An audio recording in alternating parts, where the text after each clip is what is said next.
What's up, YouTube?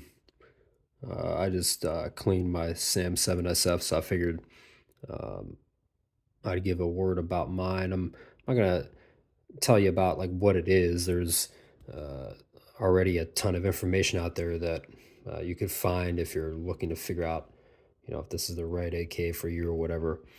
I just wanted to kind of show you what I did with mine. I think mine's kind of unique. I never really seen one, um, with the AKM style handguards. But I'll start at the front. I put a definitive arms. I think they call this the fighter brake. I just the original brake is. I mean, it works well, but it doesn't really do anything for flash. So I just kind of wanted something that mitigated flash a little better. Um, and this also is. It's kind of like a flash hider muzzle brake combo, I guess you could say. But I like that it's about an inch shorter, I think, or maybe more than what the original muzzle brake was, and it's lighter as well. So it shortens the front end a little bit, lightens it up. I just think this is a better. It's all around better. Then I put, like I said, I put AKM style handguards on this.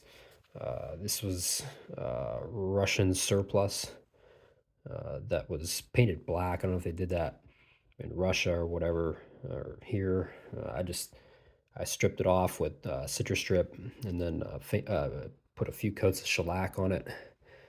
I think it was like a crimson red. I think I mixed like crimson red and like a little bit of amber to get that color. It's not perfect what the Russians or whatever use, but I think it looks good with the 74 style handguards with the 74 style front end. I think it goes with this whole rifle very well.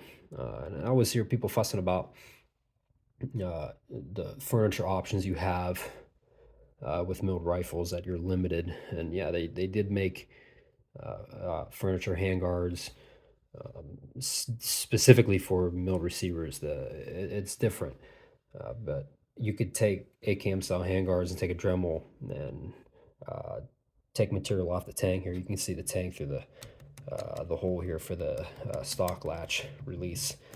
Um, but you just take some material off and they fit right in. You can make it, you can honestly, you fit it to the right. There's no rattle on these handguards at all. They fit perfectly. It's almost like I prefer to take the handguards and fit them to the rifle. Um, and then I put an Aimpoint Pro on there. It's what I have. I would like something smaller and lighter for this because this gun's already heavy. But this is what I have, and I mounted it with it's an RS Regulate, I think 103 mount. Works great. Center right over bore. Obviously, you get the smooth dust cover. I love the smooth dust covers. You get that with the milled receivers, um, and then the milled recoil spring assembly in there. And then I put this ALG trigger in there. This is the 2013 production. Um, I guess they had a 2013, a 2020, and a 2023 production. I may be wrong, but that's beyond what I'm trying to get into. But it had the double hook trigger. The newer ones have this new lightning trigger or whatever FIME is putting in there now. I don't know how that trigger is in a red experience, but the double hook trigger they put in here was actually it's a pretty good trigger. But I'm partial to the ALG. I love how smooth and light they are. Uh, it's such a smooth trigger. I try to put them in all of my AKs. And the Tapco G2s were good as well. But I would say that the trigger that came in this gun, the double hook trigger was kind of on par with what the Tapco G2 was, in my opinion, from my experience. And then I just have this cheap primary arms sling on there. It works for now.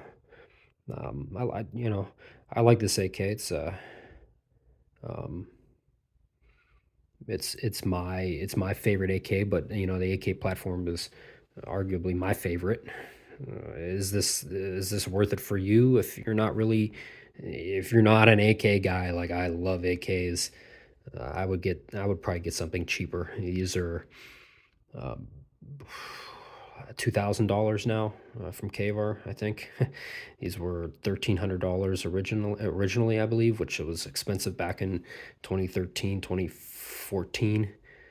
Um, so, and what I noticed about these SAM sevens, and I'm guessing, I'm going to assume that it's also with the other milled variants like the SAM7, SAM5 are with the fixed stock.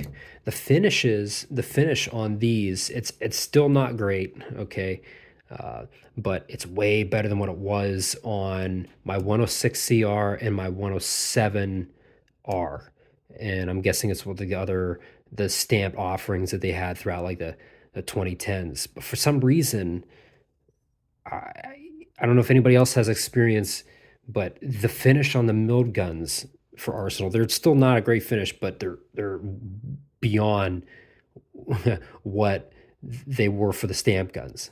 I've put. Uh, I wish I should have brought my 107R out to compare.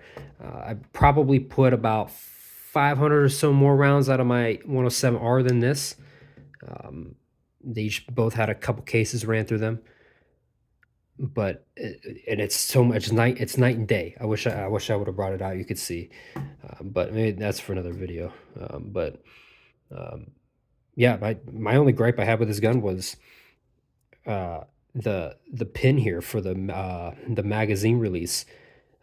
When I was practicing running drills with a couple friends, and we're doing quick mag changes, and I was hitting the latch with the magazine, and it was causing this pin to walk out. So I just put it on my vise and just hammered it and flattened it a little bit, and it works. But yeah, that's one thing to keep in mind. I mean, these are com block factory AKs. They're not perfect. Like the front sight's slightly canted, but just about every com block AK I've ever had, every one that I've ever had has something, either the gas block or the front sight is ever so canted. I mean, it's normal. You know, the straightest AK that I ever bought was the PSA, that Palmetto State Armory AK-103 S. That was the straightest factory AK I ever had. Honestly, I don't want the side folding stock.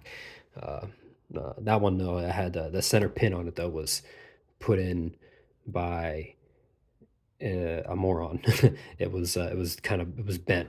It was put in wrong. Either the holes were drilled uneven, or you press the right that I mean, so it caused the magazines to kind of you had to it wouldn't fit. A lot of the polymer magazines that were thicker wouldn't fit because they would hit the center pin, the center rivet, support rivet. But this one doesn't have rivets. Well, it does. This back piece is riveted in, and then underneath here, the magazine catch is riveted in as well. But you know what I mean. I That's about all I have to say.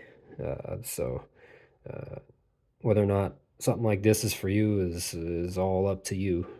If you're serious into AKs, yeah, sure, go ahead, pull the trigger. But if you just want an AK, you're not an AK guy, yeah, get something cheaper.